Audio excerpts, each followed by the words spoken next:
Master को प्रणाम। आज हम बात करेंगे असलियत की राह।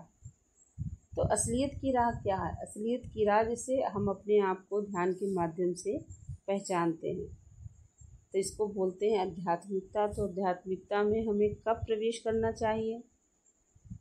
तो इस पर चारी जी मेरे गुरुदेव में लिखते हैं कि मुझे याद है मेरी पत्नी सुलोचना ने गुरुदेव से एक बार ये सवाल पूछा कि इंसान को आध्यात्मिक साधना कब शुरू करनी चाहिए।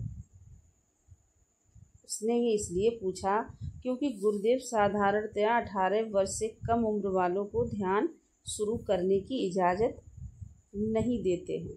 गुरुदेव ने जवाब दिया, असल में तो इसकी शुरुआत गर्भ धारण के समय ही हो जानी चाहिए। लाला जी साहब कहा करते थे कि साधना शुरू करने के लिए सही समय यही सही समय होता है, लेकिन साहब गर्भ का समय हम कैसे तय करें? यह नामुमकिन है। इसीलिए हमारा काम उस वक्त शुरू नहीं किया जा सकता। इसीलिए जब माँ गर्भवती होती है तो हम माँ को प्राणाहुति देते हैं, और प्राणाहुति की सही मात्रा अपने आप बच्चे को प्राप्त हो जाती है। बच्चे को सीधे प्राणाहुति कभी नहीं देनी चाहिए, ये खतरनाक साबित हो सकती है। प्राणाहुति सिर्फ माँ को ही दी जानी चाहिए, माँ के हृदय को, जैसा कि हम आम तौर पर करते हैं। ऐसे उदाहरण बहुत कम मिलते हैं जहाँ माँ स्वयं आध्यात्मिक पथ पर हो और गर्भस्थ बालक को, जो उसका एक अंश है, आध्यात्मिक प्रशिक्षण का दिव्य उपहार प्रदान कर सके। परंतु गुरुदेव के कहने का मतलब यही है कि वास्तविक खोज की शुरुआत जल्दी से जल्दी होनी चाहिए। सुबह से शीघ्रम खोज की शुरुआत जल्दी से जल्दी होनी चाहिए। अच्छे काम की शुरुआत जितनी जल्दी की जा सके उतना ही अच्छा है। मेरा एक सहयोगी जो मेरा मित्र था, आध्यात्मिक मामलों में रुचि तो रखता था, परंतु बहुत थोड़ी। मैं उसे ध्यान शुरू कराने की कोशिश में लगा रहता। वह बराबर ये कहकर टाल देता कि अभी तो मैं बहुत छोटा हूँ, अविवाहित हूँ, इस प्रकार के कामों के लिए अभी मेरा इन कामों के लिए बहुत समय पड़ा है। आध्यात्मिक अभ्यास शुरू करने से उसे यही एतराज़ था कि अभी तो मैं गृहस्थी की चक्की में पिसना बाकी है, और गृहस्थ जीवन के अनुभव के बिना कोई भी साधना अधकचरी रहेगी। उसके विवाह के बाद मैंने फिर उससे साधना शुरू करने के लिए कहा। उसका जवाब था, अभी अभी तो मेरी शादी हुई है, उस जीवन का अभ्यस्त होने के लिए उसे थोड़ा और समय चाहिए। उसने मुझसे विनती की कि थोड़ा इंतज़ार करूं, उसे 50 साल का हो जाने दूं, उसके बाद वह अवश्य आध्यात्मिक साधना शुरू करेगा।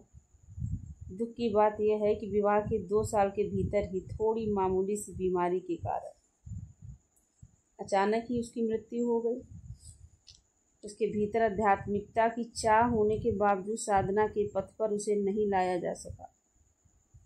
ये मेरे लिए बड़े दुख की बात रही। एक दूसरा उदाहरण लेते हैं। मुझे याद है जिसमें वह आदमी पहले वाले से अधिक भाग्यशाली था। ये ऐसे अभ्यासी के बारे में है जो अपने शहर में उस समय अकेला अभ्यासी था। ध्यान की पद्धति में सबसे बड़ी रुचि दिखलाई और गुरुदेव के बताए आदेशों के अनुसार नियम पूर्वक ध्यान करने लगा।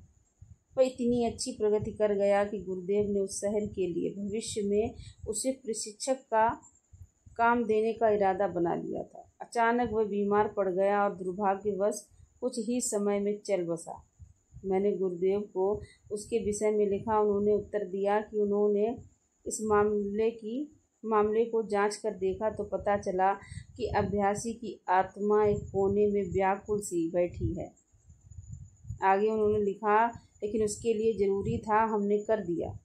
एक बार उसे और जन्म लेना पड़ेगा और अगला जन्म उसका अंतिम जीवन होगा।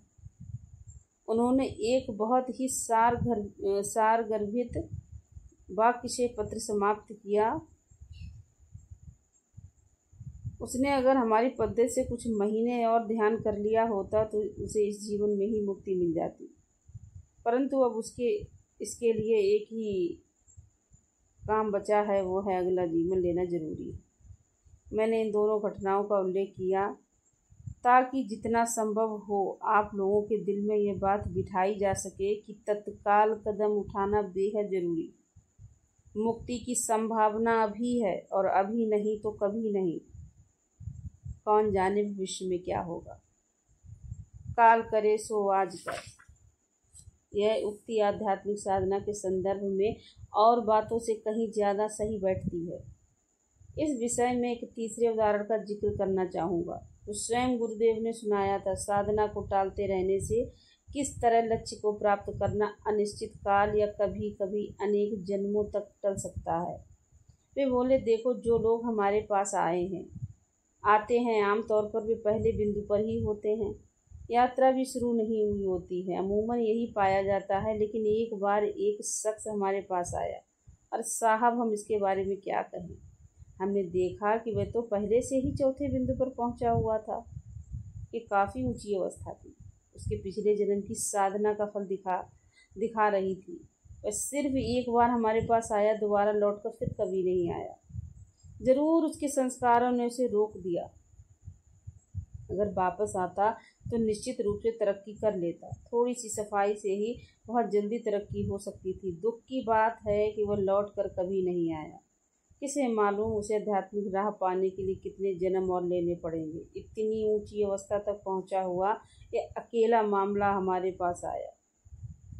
इस उदाहरण से ये बात बिल्कुल स्पष्ट हो जाती है कि इसी जीवन में अपना लक्ष्य पा लेना हमारे लिए बेहद ज़रूरी है। आज हम यहाँ मौजूद हैं, हमें हमारे गुरुदेव मिल गए और ये जीवन भी निश्चित रूप से अभी चाहें इसकी अवधि कितनी भी क्यों ना हो, हमारा अपने प्रति ये परम कर्तव्य बन जाता है कि हम उनकी मदद से अपने लक्ष्य तक सफ़र इसी जीवन में तय करने केवल इस जीवन पर भरोसा किया जा सकता है। धन्यवाद।